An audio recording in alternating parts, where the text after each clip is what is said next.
be a total brain damage. That's why pagdating nyo sa hospital, wag po kayong magagalit sa doktor kung itinakbo nyo ang pasyente nyo na sobra po sa 30 minutes. Kasi ang crucial time natin is only between 0 to 4 minutes. Okay? So sometimes, pagdating sa hospital, comatose, DOA, dead on arrival, partial brain damage, or total brain damage na siya. Okay?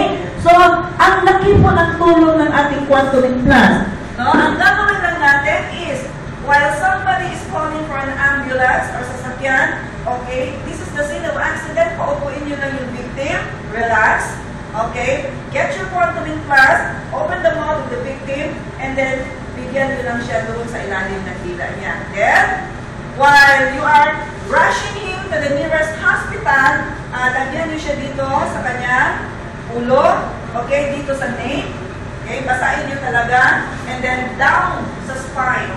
Okay? So, ito po yung approach natin in case there are emergency procedure. Okay?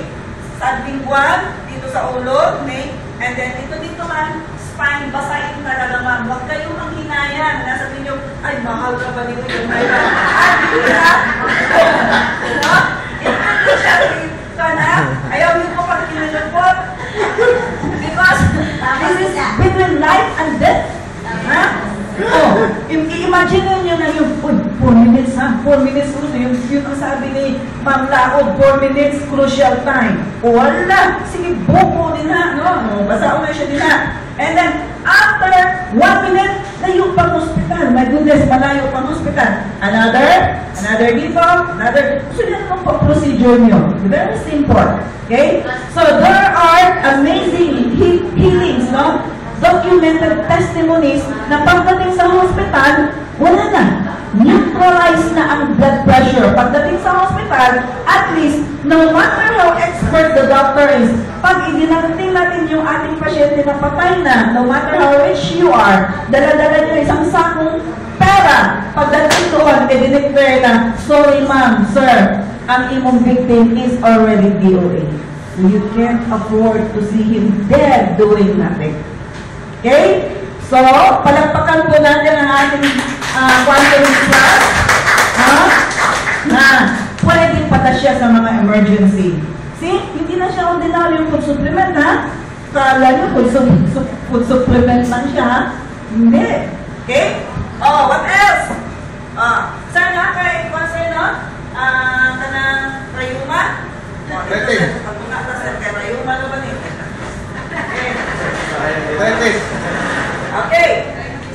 So, anong gagawin natin pag may mga body pains, body aches? Okay? So, the same thing, relax.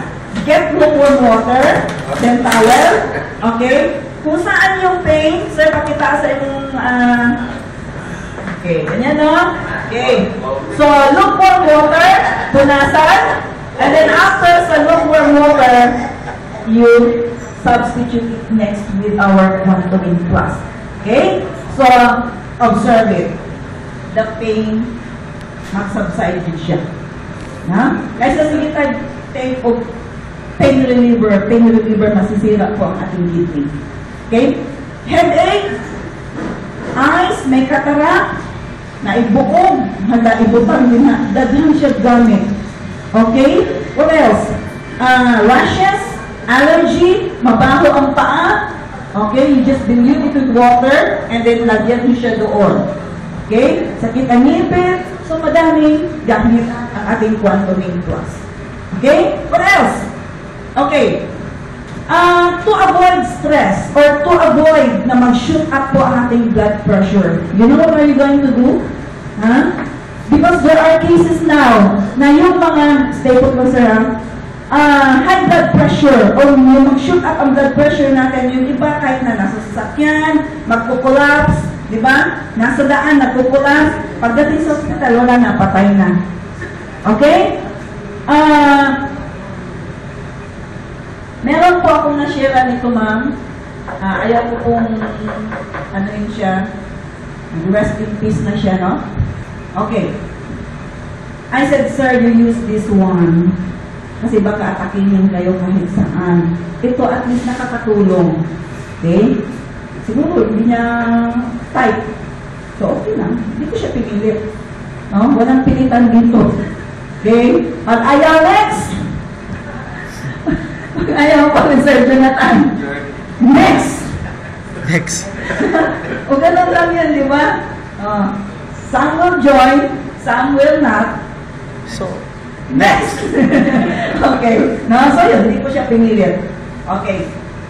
Only 3 weeks ago, nagkita kami ng isa ko pang kapitbahay at ang ibinalita niya sa akin, that man's dead.